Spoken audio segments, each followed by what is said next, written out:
আসসালামু আলাইকুম, সকলকে মর্সিয়াস টিউটোরিয়ালের পক্ষ থেকে স্বাগতম। আশা করি সকলেই ভালো আছেন। আজকে আমরা আলোচনা করব অষ্টম শ্রেণীর গণিত বইয়ের চতুর্থ অধ্যায় বীজগণিতীয় সূত্রাবলী ও প্রয়োগ। এই অধ্যায়ের 4.2 অনুশীলনীর 15 নম্বর কোশ্চেনগুলো নিয়ে।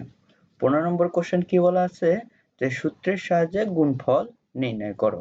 তাহলে চলো আমরা কোশ্চেনগুলো পড়ে নেই কিভাবে আমরা সূত্রের সাহায্যে গুণফল নির্ণয় করব। দেখো যে প্রথম অঙ্কটি বলা আছে 7a + 4b * 49a² - 28ab + 16b²। তাহলে আমরা এই রাশিটিকে কিভাবে সূত্রের সাহায্যে গুণফল নির্ণয় করব।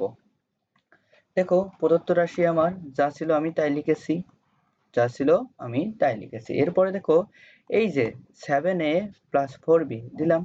এরপরে দেখো এই যে 49a², 49a² কে দেখো আমি এভাবে ভেঙে লিখেছি 7a² কারণ 7 এর উপর হোল স্কয়ার করলে 49 হচ্ছে, আবার এর উপর হোল স্কয়ার করলে a² হচ্ছে, আমি তাই লিখেছি। এরপরে দেখো এই যে 28 কে আমি কিভাবে ভেঙে নিয়েছি, যেহেতু আমরা সূত্রে কনভার্ট করব এজন্য একটা a আর একটা b বের করে নিয়েছি। তাহলে 28 তার সাথে 28 ab হয়ে গেল। এখানে দেখো যে 7a আছে, আর এখানে এই 7a সমান হলো আমাদের a, আর এই যে 5b হলো আমাদের b। এখানে দেখো যে a + b, এই যে এখান থেকে যদি আমি তুলনা করি তাহলে a + b ইনটু এরপরে যদি আমি সূত্রে কনভার্ট করতে চাই তাহলে কি করতে হবে, a² - ab + b², এই ফরম্যাটে নিয়ে যেতে হবে। এজন্য কিন্তু আমি 28 কে ভেঙে নিয়েছি।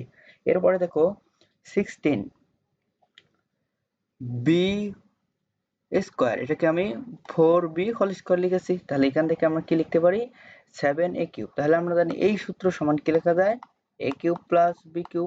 আমি এখানে তাই লিখেছি যে 7a³ + 4b³। তাহলে এখন এই যে 7a³ কে যদি আমি ক্যালকুলেশন করি তাহলে 343 a³ প্লাস এখানে যদি আমি 4b³ কে ক্যালকুলেশন করি তাহলে 64 b³ হচ্ছে। এটাই হলো আমাদের অ্যান্সার। ওকে, আশা করি সকলেই বুঝে গেছো।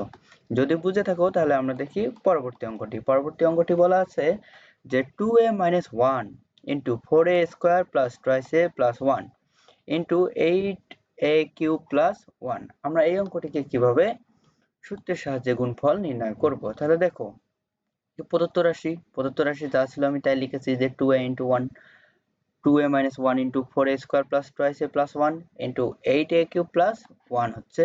এখানে দেখো যে 2a - 1 আমি তাই লিখেছি, এখানে হলো 4a² আছে, আমি এটাকে ভেঙে লিখেছি কিভাবে, যে 4a² কে আমি এভাবে লিখেছি যে 2a²। ওকে, আমি এখানে এভাবে ভেঙে লিখেছি। এরপরে দেখো যে 2a আছে, যেহেতু আমরা সূত্রে কনভার্ট করব, এখন দেখো এই যে এখান থেকে a আর b ধরতে হবে। আমি 2a কে a ধরলাম, এই যে এখানে দেখো a, আর এই দেখো এখানে যদি আমি 2 এর সাথে 1 গুণ করি তাহলে 2a হচ্ছে। আমি এটা লিখতে পারি, কারণ a 1 কেন এখানে দিয়েছি, আমাদের এখানে দেখো দ্বিতীয় পদটিতে 1 আছে, তার মানে সূত্রে এটা b হয়ে আছে। তাহলে এখানে আমাদের b এর দরকার আছে বা b এর প্রয়োজন আছে, আমি তাই লিখেছি। এরপরে 1 এর উপর হোল স্কয়ার। ওকে, এরপরে দেখো যে এই যে 8a³ এটাকে আমি কিভাবে লিখেছি যে 2a³। তাহলে 2a³ কে ক্যালকুলেশন করলে 8a³ লেখা যাচ্ছে। তাহলে আমি এটাকে লিখতে পারি। এরপরে 1 এর উপর কিউব দিলে 1 হচ্ছে। তাহলে এখন দেখো এখানে যে এই যে এই পর্যন্ত এটাকে আমরা কি লিখতে পারি, 2a³ - 1³ ওকে দিলাম। এরপর এখানে দেখো যে 2a³ + 1³ আছে, আমি তাই লিখেছি। এখন এখানে দেখো যে কি হচ্ছে, এখানে দেখো এই যে ক্যালকুলেশন করলে 8a³ হচ্ছে, এরপরে -1 দিলাম। এখানে দেখো যে 8a³ হচ্ছে, এরপরে 1 হয়, আর এখানে দেখো a + b * a - b হয়ে আছে। তাহলে আমরা জানি a + b * a - b সমান কি লেখা যায়, a² - b²।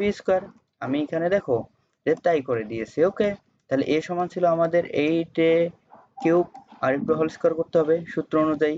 এরপরে -b², 1 ছিল আমাদের b এর উপর স্কয়ার। তাহলে এখন দেখো এই যে 8a³ হোল স্কয়ার কে ক্যালকুলেশন করলে 64a⁻6 - 1 হচ্ছে। এটাই হলো আমাদের দ্বিতীয় নম্বর কোশ্চেনটির সমাধান।